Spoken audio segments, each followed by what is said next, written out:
nza kuvumbura ibanga Ezekiyeli yanditse avuga ko aho Isirayeli igenda igana intambara zayo irimo izazirangirizwa no kugaruka kwa Kristo, izazirangirizwa no guhinguka kwa Kristo aje ku bicu.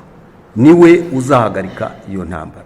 Kandi uko bigenda birushaho gukomera niko nanone navuze ko hashize imyaka isaga 1500 hari ikibazo mu burasirazuba bwo hagati ariko kiburirwa umuti. Icyo kibazo ni iki? Nakozeho ubushakashatsi nza kuvumbura ibanga Ezekiyeli yanditse avuga ko aho Isirayeli igenda igana intambara zayo irimo. Mwumvise ejo bundi gihe Donald Trump vuga yuko yemeye ko Yerusalemu iba kapitali, ari kapitali ya Isirayeli. Uwo munsi abivuga, mwibuke ko bizaba iriya konfederasiyo cyangwa kwifataniza hamwe, konfederasiyo y'amadini azikomataniza hamwe, bizaba itorero ridahari.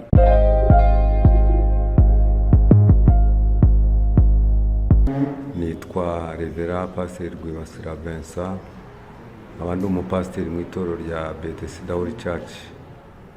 Hanyuma nkaba mfite umudamu nkuko mwamubonye, dufite abana ndetse n'abuzukuru. Nkaba maze gukura, mfite imyaka 62.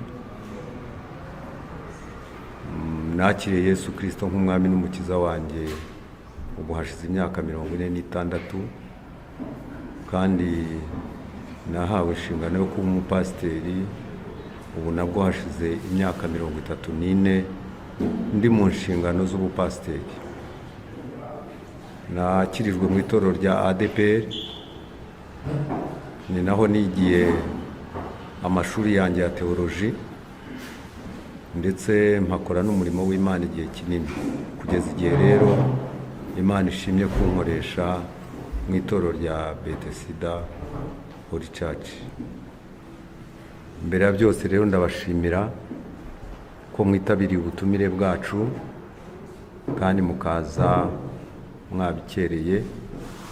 Imana ibaho umugisha. Duti mu burasirazuba bwo hagati, ayo makuru uvuga niyo nanditse muri iki gitabo, n'isi banga rikomeye rihishwe mu burasirazuba bwo hagati. Navuze iki rero? Navuze ko hashize imyaka isaga 1500 hari ikibazo mu burasirazuba bwo hagati ariko kiburirwa umuti. Icyo kibazo ni iki?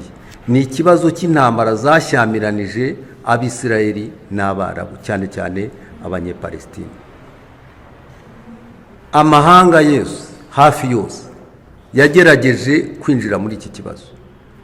Umuryango mpuzamahanga ONU wagerageje kwinjira muri iki kibazo, urakigerageza, uragitatura, ukikorera inama, ugikorera imishyikirano, ariko kiranga, kigumaho.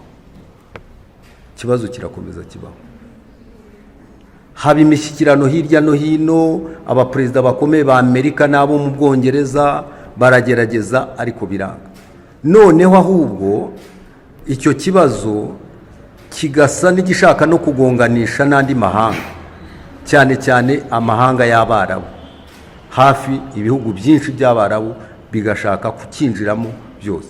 Noneho uruhande rumwe rukaba rurimo Isirayeli n'inshuti zayo, n'urundi rukabamo Abarabu n'inshuti zabo. Noneho ugasanga icyo kibazo kirasa n'ikigiye guhanganisha amahanga yose. Kuki kidakemuka? Ni nabyo navuze. Iki kibazo gifite imizi mu buhanuzi. Iki kibazo gifite imizi mu byahanuwe. Iyo dusomye ijambo ry'Imana mu gitabo cya Ezekiyeli, niwe ubisobanura neza, akavuga ko Isirayeli izongera ikagaruka igatura mu gihugu cyabo kuva mu 1948 cyangwa na 47. Ikibazo cyari gikomeye cyane hagati ya Isirayeli n'Abanyepalestina. oni ifata icyemezo cyo kugabanya igihugu cyabo mo gatatu. Uruhande rumwe bakaruha Abarabu bambanye Palestine, uruhande rwa kabiri bakaruha Abayahudi cyangwa Abisirayeli, naho uruhande rwa gatatu rurimo imijyi cyane cyane nka Betelehemu hariya hari inzibutso za Yesu bakaruha umuryango mpuzamahanga ukaba ari wo urugenga. Icyo cyemezo gifashwe Abayahudi bamwe barabyanga ubita intagondwa, Abarabu nabo bamwe barabyanga, intambara zirushaho gukomera kugeza igihe Abisirayeli ubwabo bakoze intambara yo bita intambara y'ubwigenge, itangaza n'amahanga, basa n'abavuye muri bya bindi, igihugu basa n'abakigaruriye cyose, barwana n'Abarabu mu ntambara yabaye muri 1948, barwana nabo igihugu cyose basa n'abakigaruriye. Kuva icyo gihe rero intambara zigenda zirushaho, abantu bakavuga ati ariko kuki zitarangira, kuki bitemera, byabaye biti? Noneho imishyikirano ikongera ikaba ntibyemere, imishyikirano ikongera ikaba ntibyemere, intambara zikarushaho gukomera, abantu bagahaguruka, intambara zikarushaho gukomera, noneho abantu bagasigara bibaza bati ni ukubera iki? Ibyo bintu rero nibyo nakozeho ubushakashatsi, nza kuvumbura ibanga Ezekiyeli yanditse avuga ko aho Isirayeli igenda igana intambara zayo irimo izazirangirizwa no kugaruka kwa Kristo, izazirangirizwa no guhinguka kwa Kristo aje ku bicu, niwe uzahagarika iyo ntambara. Kandi uko bigenda birushaho gukomera niko nanone Abisirayeli barushaho nabo kugira ubwirinzi, bakagira ubwirinzi, bakarwana bakagira n'ubwirinzi, ariko ntabwo bizatungana kugeza igihe iyo ntambara cyangwa se ayo matati cyangwa ayo mahane azahagarikwa no kuboneka kw'impanda ya Kristo. Kristo niyerekanwa niwe uzahagarika iyo ntambara izaba ikomeye. Ndetse iyo dusomye ibyanditswe tukagenzura n'ibyo abahanga bavuga, nagize amahirwe mu minsi ishize njyayo, ngerageza kuhasura, nganira n'abantu baho, amakuru bafite nuko nabo basa n'abitegura intambara ikomeye ndetse irusha izindi zabaye. Ngira ngo nk'abanyamakuru namwe hari ibyo musoma kandi ni ngombwa, zarabaye muri 48, zarabaye muri 67, zarabaye muri 73. Izo ni intambara nkuru cyangwa nini zabaye, n'izindi muri 82, iyo bise intifada ya mbere n'iya kabiri, n'izindi. N'ejo bundi mwumvise uko byagenze, cyane ko nta nubwo Isirayeli ikirwana n'abanyepalestina gusa, isa n'irwana n'ibindi bihugu. Mwumvise ejo bundi igihe Donald Trump vuga yuko yemeye ko Yerusalemu iba ari kapitali ya Isirayeli. Uwo munsi abivuga, ibihugu 16 byahise byigaragambye, abantu bahita bumva ukuntu buremere bw'ikibazo cy'Abarabu n'Abisirayeli kimeze, iko kuntu kiremereye nuko kuntu ari umutwaro, nta mwana w'umuntu uzagishobora, nta mwana w'umuntu uzagikemura, kizakemurwa na Kristo nagaruka. Ibyo bintu rero nibyo navuze muri iki gitabo. Usomye ku mapaje yacyo ya nyuma, hari n'ubuhanuzi bwavuzwe na Nostradamus, hari n'ubuhanuzi bwavuzwe n'uwo bita Edgar Chase, hari n'ubuhanuzi bwagiye butangwa, bose bahuriza ko Isirayeli izarokokera mu ntambara izaba ikomeye cyane.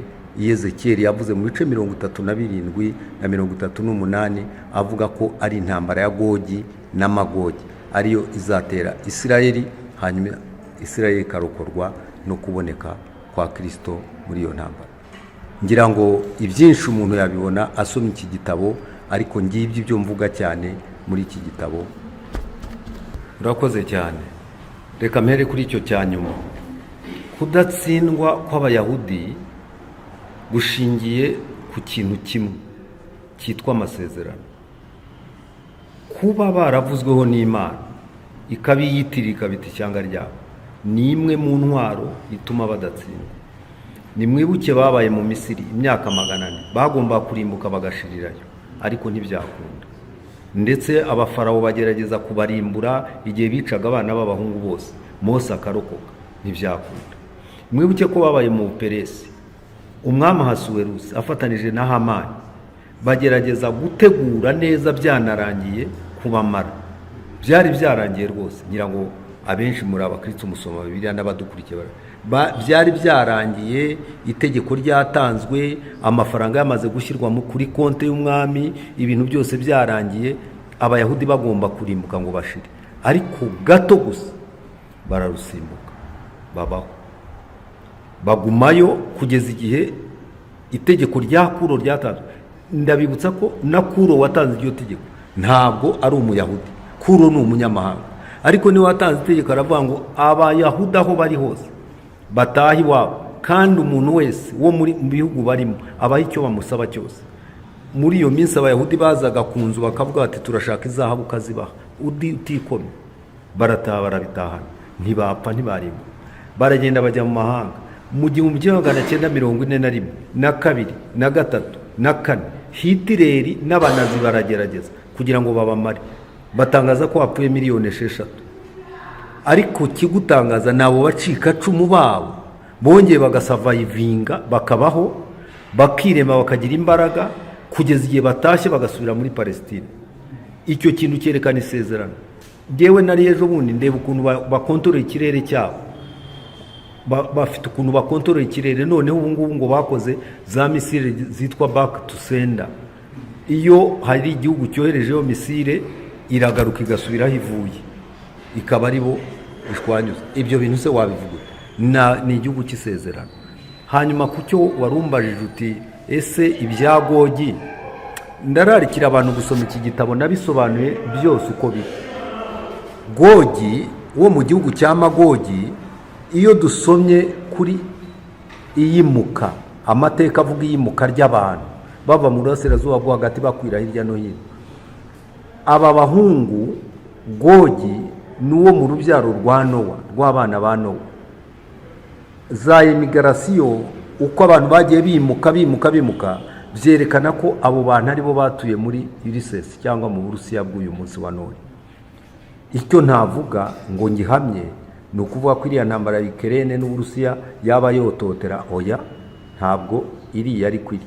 Umunsi intambara ya Gogi zabo, isi yose izamenya ko ari iyo ntambara ibaye, ntabwo bazayishidikanyaho, kuko izaba ifite ibimenyetso. Kubera iki?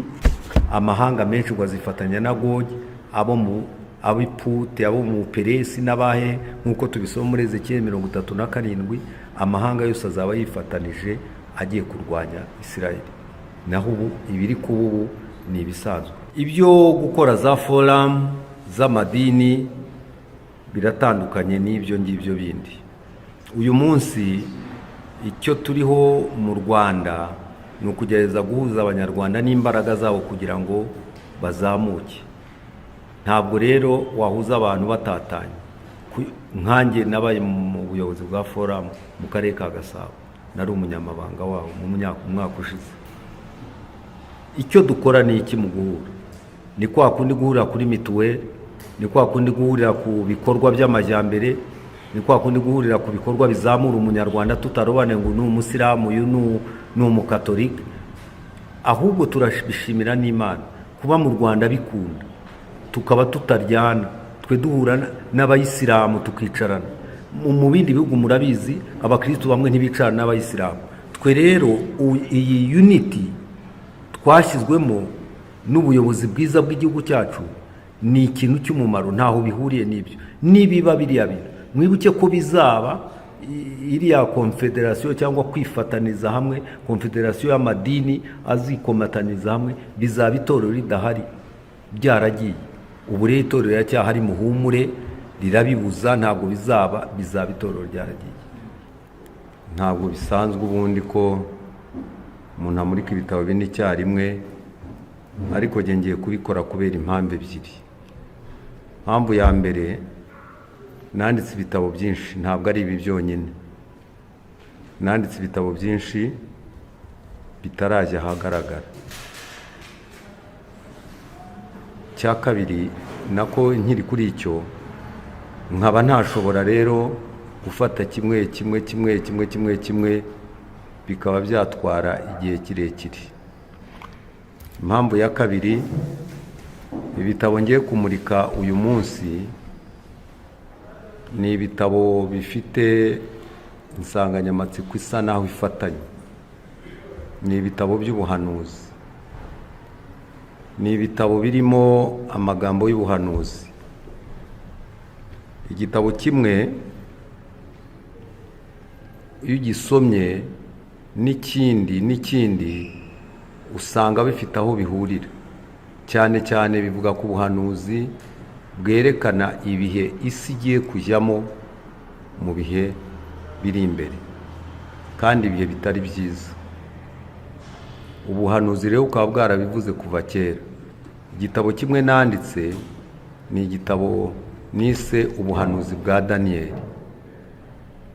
Igitabo cya kabiri cyitwa tumenye ibyahishuriwe Yohana cyangwa ibyahishuwe.